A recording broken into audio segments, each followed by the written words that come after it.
살다 보면 마음을 흔드는 말 한마디가 있습니다. 평생 함께하자던 사람의 무심한 말, 가족의 서운한 말, 친구의 배신 같은 말, 그 한마디가 마음속 깊은 상처로 남아 잊히지 않고 되돌아오곤 합니다. 그런데 곰곰이 생각해보면 우리가 겪는 많은 고통과 불행이 바로 이 말에서 시작된다는 것을 알게 됩니다. 한순간의 분노가 터져나와 던진 말이 관계를 끊고 무심히 내뱉은 말이 평생의 인연을 원수로 바꿔놓습니다. 또한 남의 말을 가볍게 믿고 전한 한마디가 불신과 다툼을 불러옵니다. 결국 입에서 나온 말이 나의 삶을 옭아매는 업이 되고 그 업이 다시 나를 괴롭게 만드는 고통으로 돌아옵니다. 부처님께서는 오래전부터 이렇게 말씀하셨습니다. 입은 화의 문이 되기도 하고 복의 문이 되기도 하느니라. 즉, 말은 칼보다 날카롭고 불보다 더 빨리 번지는 힘을 가지고 있습니다. 칼은 눈앞의 몸만 상하게 하지만 말은 마음을 깊이 상처 입히고 그 상처는 오래도록 남아 삶을 흔들어 놓습니다. 그래서 부처님께서는 제자들에게 늘 당부하셨습니다. 그대의 입에서 나오는 말이 곧 그대의 업이 되느니라. 내뱉은 말은 다시 거두어 담을 수 없고 그 말은 반드시 그대의 삶의 씨앗이 되어 열매를 맺는다는 뜻입니다. 오늘 우리는 부처님의 말씀 속에서 왜 모든 고통과 불행이 입에서 시작되는지를 함께 살펴보고자 합니다. 그리고 그 입에서 시작되는 고통을 어떻게 멈출 수 있는지, 어떻게 하면 입을 통해 복을 짓고 평온을 키울 수 있는지를 배우게 될 것입니다. 자신의 말 한마디를 돌아보고 그 말이 업이 아닌 복으로 이어지는 지혜를 얻게 되시길 바랍니다. 어느 날 한 제자가 부처님 곁에 다가와 고개를 숙이며 말했습니다. 스승님, 저는 요즘 제 입에서 나오는 말이 두렵습니다. 순간의 화를 참지 못해 내뱉은 말로 사람들과 다투고 그 말이 돌아와 저를 더 괴롭히는 것을 느낍니다. 입은 작고 말은 가벼운 듯한데 어째서 제 삶을 무겁게 짓누르는 것입니까? 부처님께서는 고요한 미소를 지으시며 말씀하셨습니다.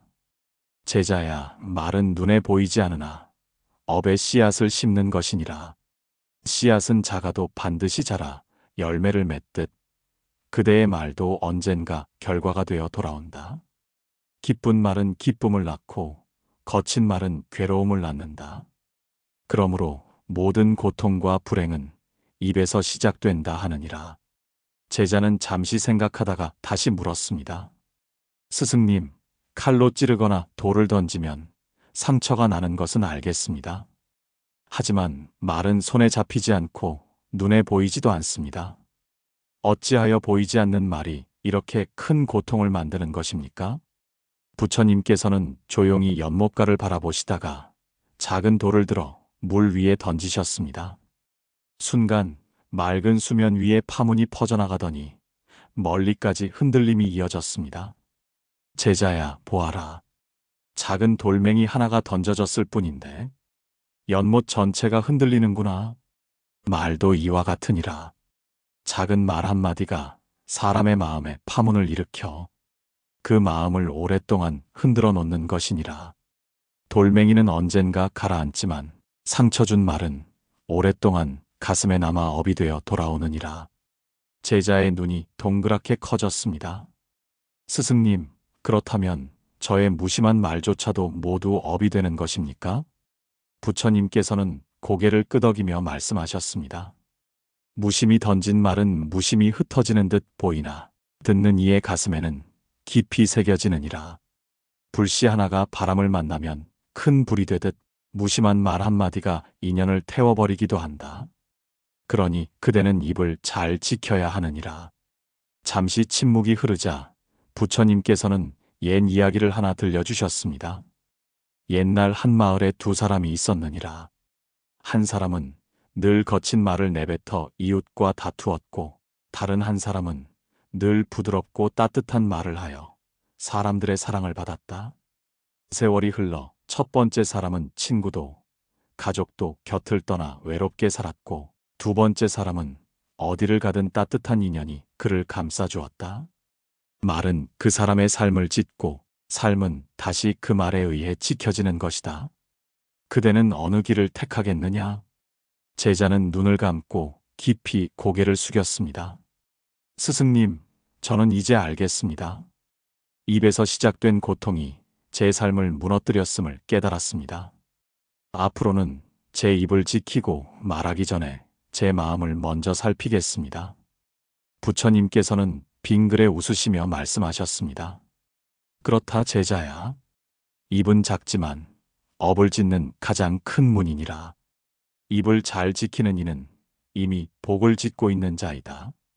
제자는 어느 날 다시 부처님을 찾아와 조심스럽게 말했습니다.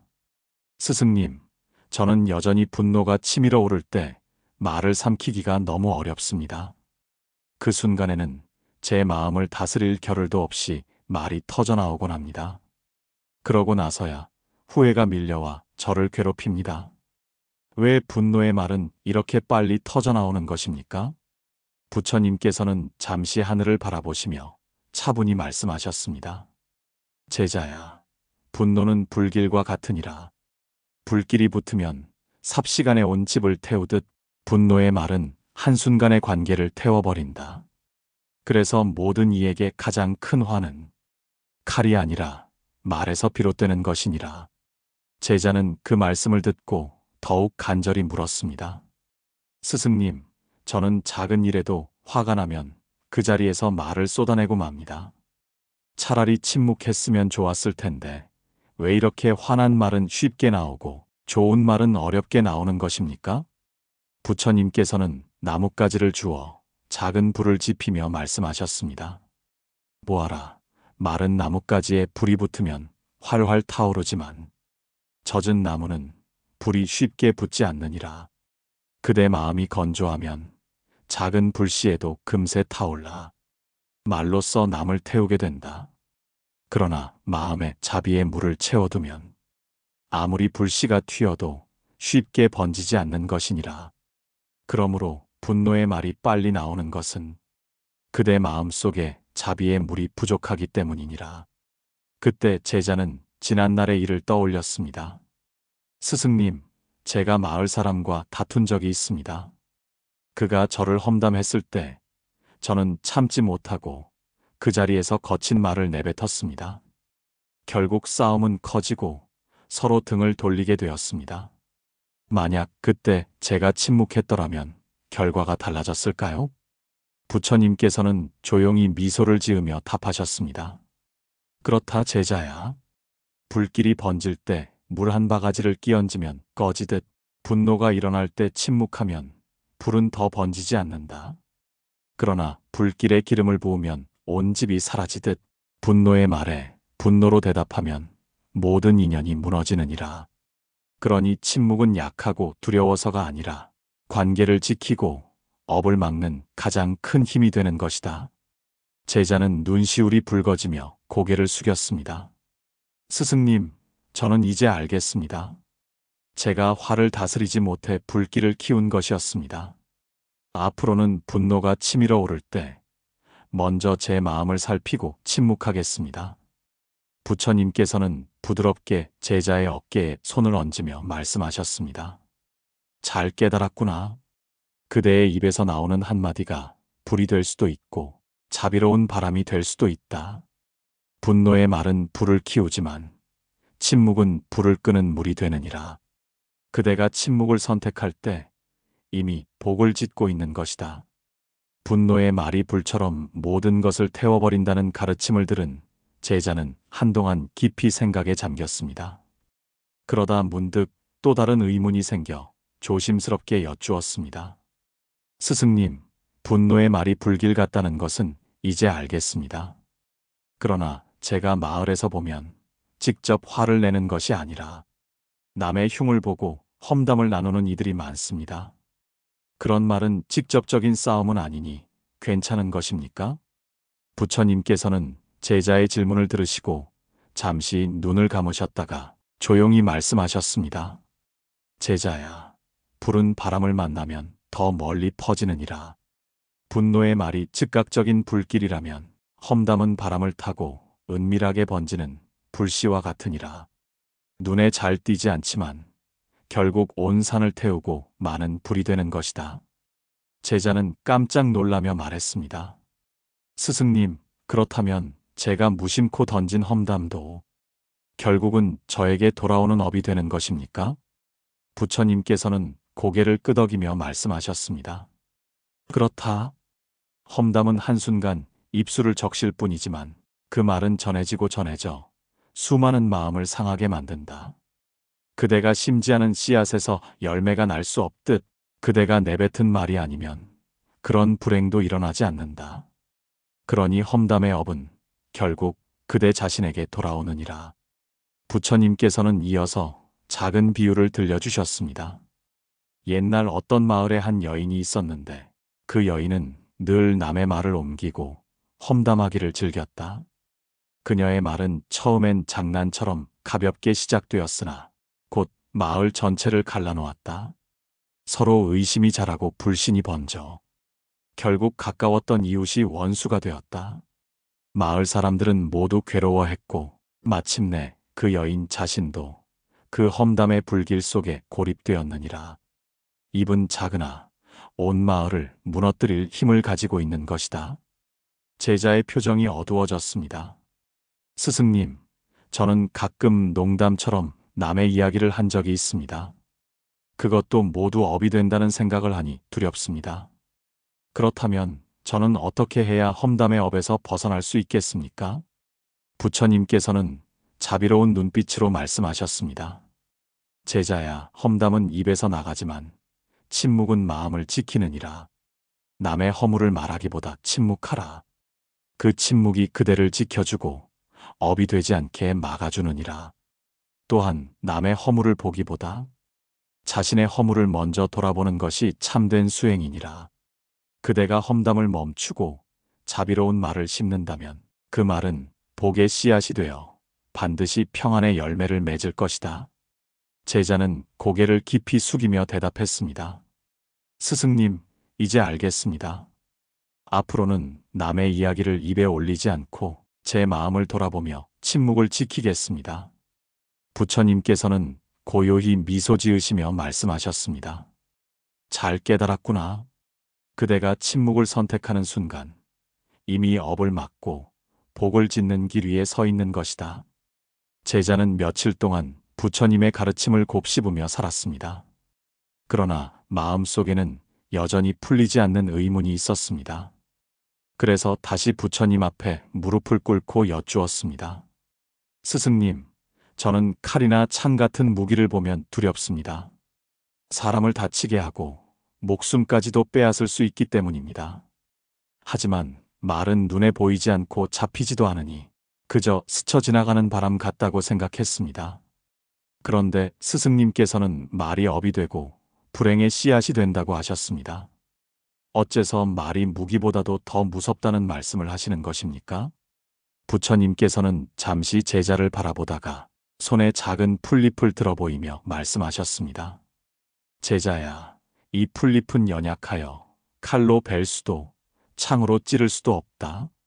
하지만 사람의 마음은 이 풀잎보다도 더 연약하니라. 칼은 살을 베지만 말은 마음을 베어 영혼 깊이 상처를 남긴다.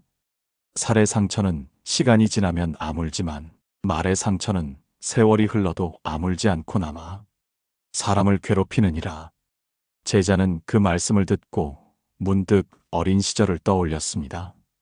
스승님, 저는 어릴 적 부모님께서 무심코 던진 말씀에 깊은 상처를 입었습니다. 그 말은 여전히 제 마음을 괴롭히고 있습니다. 육신은 자라 어른이 되었지만 그 말은 아직도 제 마음 속에서 아픔으로 남아 있습니다. 정말 말씀하신 대로 말의 상처는 오래 남는 것 같습니다. 부처님께서는 고개를 끄덕이며 자비로운 눈빛으로 답하셨습니다. 그렇다 제자야. 사람들은 칼로 사람을 해치면 죄가 크다고 여기지만 말로 사람의 마음을 해치는 것 또한 큰 업을 남기는 것이다. 말은 형체가 없으나 마음을 무너뜨리고 한 사람의 삶을 어둡게 만들 수도 있다. 그러므로 어리석은 자는 말의 무게를 알지 못하고 지혜로운 이는 말의 무게를 늘 헤아리며 삼가느니라. 부처님께서는 이어 옛 이야기를 하나 들려주셨습니다. 옛날 어떤 청년이 있느니라. 그는 말로 장난을 치기를 좋아하여 사람들을 놀리고 비웃으며 즐거워하였다. 처음에는 사람들도 웃으며 넘겼지만 차츰 그의 말은 사람들의 마음을 상하게 하였고 주변의 모든 이들이 그를 멀리하였다. 결국 청년은 홀로 남게 되었고 그제서야 자신의 말이 칼보다 날카로웠음을 깨달았다. 허나 이미 늦었기에 그는 큰 괴로움 속에 여생을 보냈다. 이것이 바로 말의 무게를 알지 못한 어리석은 자의 말로이니라. 제자는 눈을 감고 깊이 탄식했습니다. 스승님, 이제 제가 왜 평생을 두고도 잊히지 않는 상처를 안고 살아왔는지 알겠습니다. 그것은 말로 인해 생긴 상처였고 제가 다른 이에게 던진 말도 누군가에게는 평생 지워지지 않는 상처였을 것입니다. 부처님께서는 따뜻한 미소를 지으며 말씀하셨습니다. 그렇다 제자야. 그러니 항상 말을 내뱉기 전에 세 가지를 헤아려라. 그 말이 진실한가? 그 말이 상대에게 이익이 되는가? 그 말이 자비로움에서 비롯된 것인가? 이 세 가지를 지나지 못한다면 침묵하는 것이 복을 짓는 길이니라. 제자는 두 손을 합장하며 고개를 숙였습니다. 스승님, 이제 저는 제 말이 칼이 되지 않도록 늘 제 마음을 먼저 살피겠습니다. 제 입에서 나오는 말이 누군가에게는 빛이 되고 누군가에게는 상처가 된다는 것을 명심하겠습니다. 부처님께서는 부드럽게 말씀하셨습니다. 잘 들었구나. 그대가 입을 지킨다면 이미 업을 막고 복을 쌓는 길 위에 있는 것이다. 제자는 며칠 동안 깊은 생각에 잠겨 있었습니다. 분노의 말이 불이 되고 험담이 불씨가 되며 칼 같은 말이 평생 상처를 남긴다는 것을 깨달으니 마음 한편이 무거웠습니다. 그러던 제자는 부처님 앞에 와서 다시 물었습니다. 스승님, 저는 이제 말의 무서움을 알겠습니다. 그러나 말이 늘 상처만 주는 것은 아닐 것입니다. 어떤 말은 누군가를 살리고 누군가의 마음을 따뜻하게 하기도 합니다. 스승님, 좋은 말은 정말 복이 될 수 있습니까? 부처님께서는 자비로운 미소를 지으시며 말씀하셨습니다. 제자야, 말은 독이 될 수도 있고 약이 될 수도 있느니라. 칼 같은 말이 마음을 찌른다면 자비로운 말은 상처를 치유하는 약이 된다. 그러므로 모든 고통과 불행이 입에서 시작될 수도 있지만 모든 행복과 복 역시 입에서 시작되느니라. 그 말씀을 하신 뒤 부처님께서는 옛 이야기를 들려주셨습니다. 옛날 한 청년이 있었느니라. 그는 가난하여 늘 좌절하고 자신을 무가치하게 여겼다. 사람들 앞에 나서기를 두려워했고 스스로를 업신여기며 살았다. 그런데 어느 날 노승 한 분이 그 청년을 보며 이렇게 말했느니라. 너는 누구보다도 귀한 존재다. 내가 가진 미소 하나가 많은 사람을 살릴 수 있다. 그 한마디가 청년의 마음을 바꾸어 놓았다. 그는 자신을 귀히 여기며 새로운 삶을 살아갔고 결국 마을의 많은 이들을 돕는 사람이 되었느니라. 이렇듯 자비로운 말 한마디는 사람의 운명을 바꾸는 힘을 가지고 있느니라. 제자는 그 이야기를 듣고 감동하여 눈시울이 붉어졌습니다. 스승님, 저는 그동안 무심코 던진 말이 누군가에게 상처만 주었다고 생각했습니다. 하지만 이제 알겠습니다. 제가 내뱉는 말이 누군가에게는 빛이 되고 새로운 삶을 살게 하는 힘이 될 수도 있다는 것을요. 부처님께서는 고개를 끄덕이며 말씀하셨습니다. 그렇다 제자야. 사람들은 큰 복을 짓는 방법을 멀리서 찾으려 하지만 사실 복은 가까이에서 짓는 것이니라. 누군가에게 따뜻한 말 한마디를 건네고 지쳐있는 이에게 괜찮다. 너는 혼자가 아니다라는 말을 건네는 것, 그것이 바로 복을 짓는 수행이니라. 그대의 말이 바람처럼 흘러가듯 사라진다고 생각하지 마라. 그 말은 마음에 새겨져 삶을 변화시키는 씨앗이 되느니라. 제자는 두 손을 모으며 다짐했습니다. 스승님, 저는 이제 제 말이 독이 아니라 약이 되기를 원합니다. 앞으로는 남을 살리는 말, 자비로운 말, 따뜻한 말을 하겠습니다. 부처님께서는 미소 지으며 말씀하셨습니다. 잘 들었다, 제자야. 그대 입에서 나오는 말이 복을 심는 말이 될 때 그대 삶은 반드시 밝아지느니라. 그대가 지은 말의 복은 마치 등불과 같아 자신을 밝히고 다른 이들의 길도 비춰주게 될 것이다. 자비로운 말이 누군가의 삶을 바꿀 수 있다는 가르침을 들은 제자는 한동안 깊은 생각에 잠겼습니다. 그러다가 다시 부처님 앞에 다가와 두 손을 합장하며 물었습니다.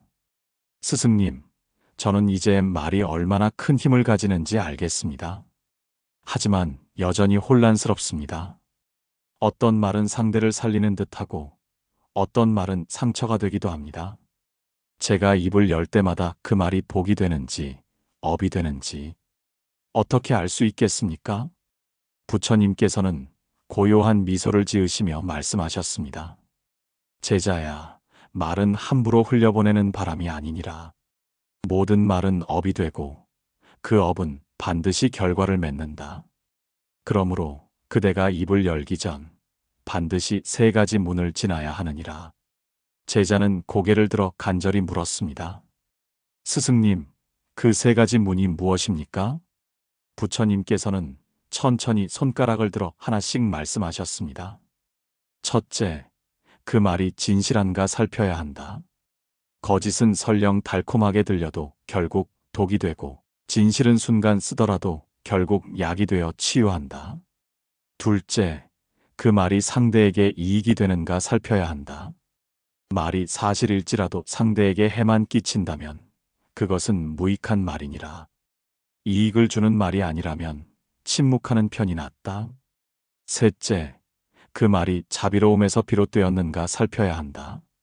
진실하고 이익이 되더라도 마음속에 분노가 섞여 있다면 그 말은 칼날처럼 상대를 찌르게 된다. 자비에서 나온 말만이 상대의 마음을 부드럽게 어루만진다. 제자는 눈을 감고 잠시 깊이 생각에 잠겼습니다. 스승님, 저는 그동안 진실만 말하면 된다고 생각했습니다. 하지만 진실이라도 상대를 해칠 수 있다는 것을 깨닫습니다. 앞으로는 진실과 이익, 그리고 자비까지 모두 살펴야겠습니다. 부처님께서는 자비로운 눈빛으로 제자를 바라보시며 말씀하셨습니다. 그렇다, 제자야. 말이란 그저 사실을 나열하는 것이 아니라 상대의 마음에 씨앗을 심는 행위이니라. 거짓은 독의 씨앗, 상처 주는 진실은 가시의 씨앗, 자비로운 진실은 꽃의 씨앗이 된다. 그대의 입에서 나오는 말이 어떤 씨앗이 될지를 늘 살펴라. 그러면 그대의 말은 업이 되지 않고 복이 되느니라. 제자는 두 손을 모아 부처님 앞에 깊이 고개를 숙였습니다. 스승님, 저는 이제 세 가지 문을 늘 마음에 새기겠습니다. 진실한가, 이익이 되는가, 자비로운가. 이 문을 지나지 못하면 입을 열지 않고 침묵하겠습니다. 부처님께서는 부드러운 미소를 지으며 말씀하셨습니다. 그렇다, 제자야. 세 가지 문을 지나지 않은 말은 업을 만들지만 세 가지 문을 거친 말은 반드시 복을 만든다. 그대가 이 법을 지킨다면 그대의 말은 사람들을 살리고 스스로를 지켜주며 삶을 밝히는 등불이 되느니라.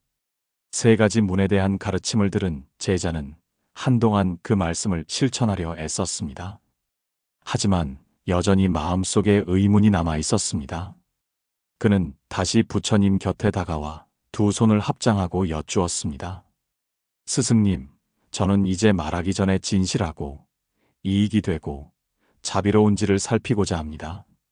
그러나 가만히 생각해보면 제 입에서 나오는 많은 말들이 그 세 가지 문을 통과하지 못합니다. 그렇다면 저는 거의 말을 하지 말아야 합니까? 침묵이 정말 복이 됩니까? 부처님께서는 조용히 제자의 눈을 바라보시며 말씀하셨습니다. 그렇다, 제자야. 침묵은 두려움이 아니라 지혜이고 침묵은 약함이 아니라 강함이니라. 침묵은 업을 막아주고 복을 짓게 하느니라. 쓸데없는 말 한마디 줄이는 것이 곧 수행이 되는 것이다. 부처님께서는 잠시 눈을 감으시고 고요한 숲의 소리를 들으셨습니다. 그리고 다시 말씀하셨습니다. 숲을 보아라. 나무와 새, 바람이 말하지 않아도 서로 어울려 살아가느니라. 그들의 침묵 속에는 고요한 조화가 있다. 사람도 마찬가지다. 침묵할 때 마음은 고요해지고 고요 속에서 지혜가 자라느니라. 제자는 잠시 고개를 끄덕이다가 다시 물었습니다. 스승님, 저는 침묵을 지키려 해도 마음이 불편합니다. 상대가 나를 억울하게 하거나 험담을 하면 그 자리에서 대답하지 않으면 마치 제가 약한 사람처럼 보일까 두렵습니다. 이럴 때도 침묵하는 것이 옳습니까? 부처님께서는 차분히 대답하셨습니다. 제자야, 침묵은 굴욕이 아니라 지혜이니라. 억울함 앞에서 침묵하는 이는 마음을 다스리는 자이고 억울함 앞에서 분노를 쏟아내는 이는 업을 짓는 자이다. 세상은 겉으로 강하게 말하는 이를 강하다고 여기지만 진정한 강자는 감정을 다스려 침묵을 지킬 줄 아는 사람이다. 억울함은 시간이 풀어주고 침묵은 그대를 지켜주며 그 침묵이 결국 복이 되어 돌아오느니라. 부처님께서는 이어 옛 이야기를 들려주셨습니다. 옛날 한 마을에 현자가 있었느니라. 그는 사람들의 비난과 조롱에도 늘 침묵으로 답했다. 사람들은 처음엔 그를 우습게 여겼지만 세월이 흐르자 그가 결코 흔들리지 않는 평온한 사람임을 알게 되었다. 결국 사람들은 그를 존경하게 되었고 그의 침묵이 그에게 가장 큰 복이 되었느니라. 제자는 그 말씀을 듣고 깊이 고개를 끄덕였습니다. 스승님, 이제 알겠습니다. 제가 침묵을 지킬 때 억울해 보여도 업을 막고 복을 짓는다는 사실을요. 앞으로는 불필요한 말을 줄이고 침묵 속에서 제 마음을 닫겠습니다. 부처님께서는 부드러운 미소를 지으시며 말씀하셨습니다. 그렇다 제자야. 침묵은 고요이고 고요는 곧 복이다. 그대가 침묵을 지키면 스스로 마음을 닫고 자비로 확장할 수 있다. 그 침묵이 결국 그대의 삶을 지켜주는 가장 큰 방패가 되느니라. 어느 날 부처님의 제자들이 한 마을에서 머물고 있을 때 일이었습니다. 그곳에서 제자들 사이에 작은 의견 차이가 생겼습니다. 처음에는 사소한 말다툼이었지만 점점 목소리가 커지고 마침내 서로를 탓하며 험한 말까지 오가게 되었습니다. 마을 사람들까지 그 소동을 지켜보며 수군거리기 시작했습니다. 저들은 부처님의 제자라더니 우리와 다를 바가 없구나. 저렇게 다투고 험담을 하다니 어찌 수행자라 할 수 있겠는가. 그 소식을 들은 부처님께서는 제자들을 불러 모으셨습니다. 제자들은 부끄러운 얼굴로 고개를 숙였습니다. 부처님께서도 당장 꾸짖지 않고 한동안 침묵하셨습니다. 고요가 길게 흘러 제자들은 그 침묵 속에서 스스로를 돌아보게 되었습니다. 잠시 후 부처님께서 입을 여셨습니다. 제자들아, 강한 바람이 불면 바다는 파도를 일으키느니라. 허나 바람이 멎으면 바다는 다시 고요를 되찾는다. 그대들의 마음도 그러하다. 작은 말씨름이 큰 다툼이 되어 결국 사람들의 마음을 상하게 했다. 그대들이 진정 수행자라면 먼저 입을 다스려야 하지 않겠느냐? 제자들은 얼굴을 붉히며 서로를 바라보았습니다. 그러자 부처님께서는 조용히 말씀을 이으셨습니다. 세상에서 가장 어리석은 이는 남을 이기려다 스스로를 잃는 자이다. 그리고 세상에서 가장 지혜로운 이는 스스로를 이겨 침묵하는 자이다. 그대들이 다투는 것은 남을 꺾고자 함이 아니라 자신의 마음을 꺾지 못했기 때문이니라. 입에서 나온 말은 이미 되돌릴 수 없다.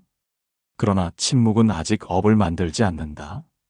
그러니 분노가 올라올 때, 험담이 나오려 할 때 먼저 침묵하라. 그 침묵이 곧 복의 시작이니라. 제자들의 눈가에 눈물이 맺혔습니다. 그제서야 그들은 서로를 바라보며 고개를 숙이고 저희가 잘못하였습니다. 다시는 말로써 업을 짓지 않겠습니다. 하고 참회했습니다. 부처님께서는 고요한 미소를 지으시며 말씀하셨습니다. 좋다. 그대들이 다툼을 멈추고 침묵을 배우는 순간 이미 업을 막고 복을 짓는 길 위에 서 있는 것이다. 침묵은 어리석음이 아니라 지혜이고 그 지혜가 그대들을 더욱 평온한 길로 인도하리라. 그날 이후 제자들은 부처님의 침묵을 잊지 않았습니다. 말을 내뱉기 전마다 잠시 멈추어 생각했고 침묵 속에서 스스로의 마음을 다스리려 애썼습니다. 그 마을 사람들 또한 그 모습을 보고 감동하며 말했습니다. 참으로 부처님의 제자들은 다르구나. 그분의 침묵은 말보다 더 큰 가르침이로다. 그날 이후 제자는 부처님의 침묵의 가르침을 마음에 깊이 새기고 살았습니다.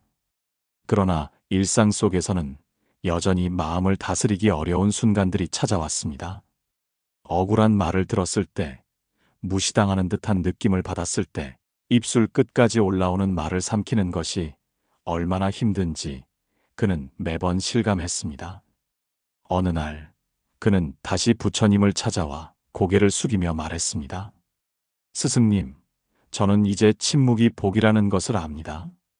하지만 입안에 차오르는 말을 삼키는 순간이 너무나 괴롭습니다. 그 순간은 마치 불덩이를 삼키는 듯하고 심장은 빠르게 뛰며 제 마음이 요동칩니다.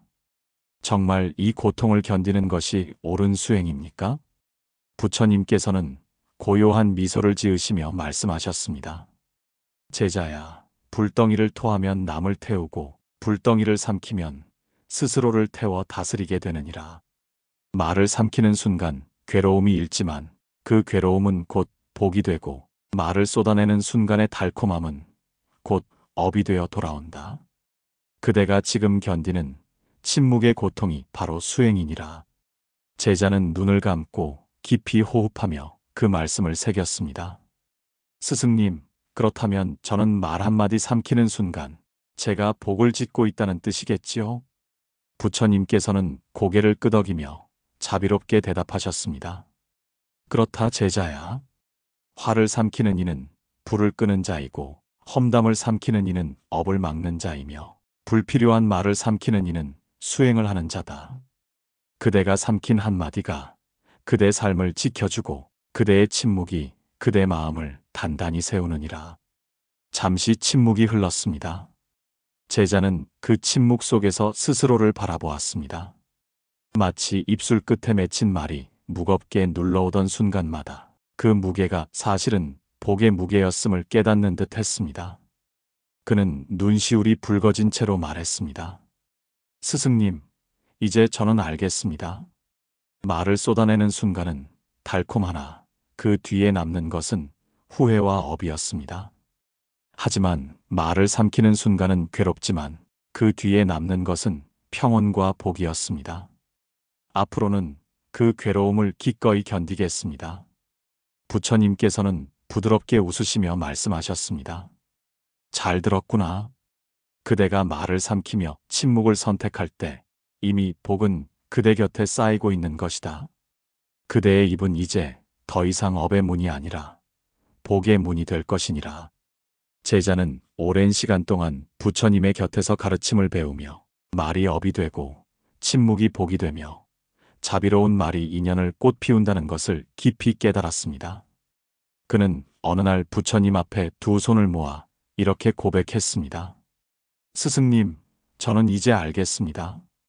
제가 살아오며 겪었던 많은 고통과 불행이 남이 아닌 제 입에서 시작되었음을 깨달았습니다. 분노의 말은 불이 되어 관계를 태우고 험담은 불씨가 되어 인연을 갈라놓았으며 칼 같은 말은 마음을 깊이 찔러 상처를 남겼습니다. 그러나 자비로운 말은 사람을 살리고 침묵은 업을 막아 복을 짓게 했습니다. 제가 삼킨 말이 제 수행이 되었고 제가 내뱉은 말이 제 업이 되었습니다.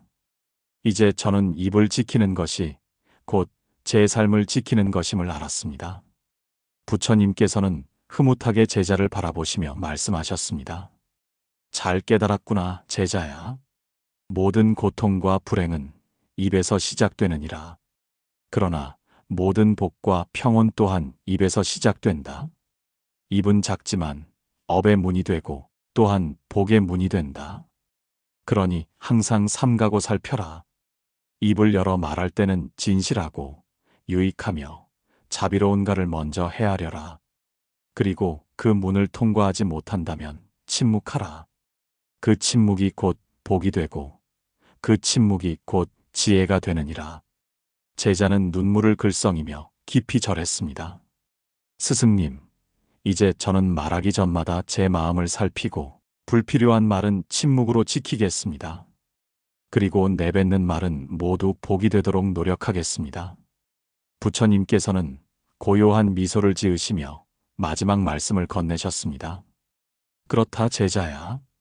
그대가 침묵 속에서 마음을 닫고 말 속에서 자비를 베푼다면 그대의 삶은 반드시 평온으로 물들 것이니라.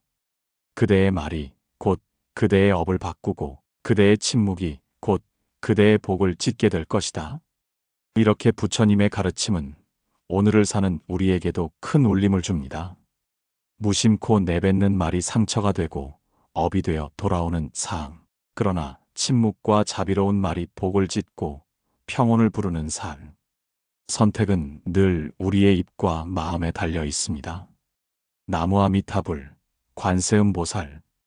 이 영상을 보시는 모든 분들이 부처님의 가르침 속에서 업을 막고 복을 짓는 삶을 살아가시길 기원합니다. 오늘도 당신의 입에서는 평온과 자비가 흘러나오길 바랍니다. 감사합니다. 달빛지의 채널이었습니다.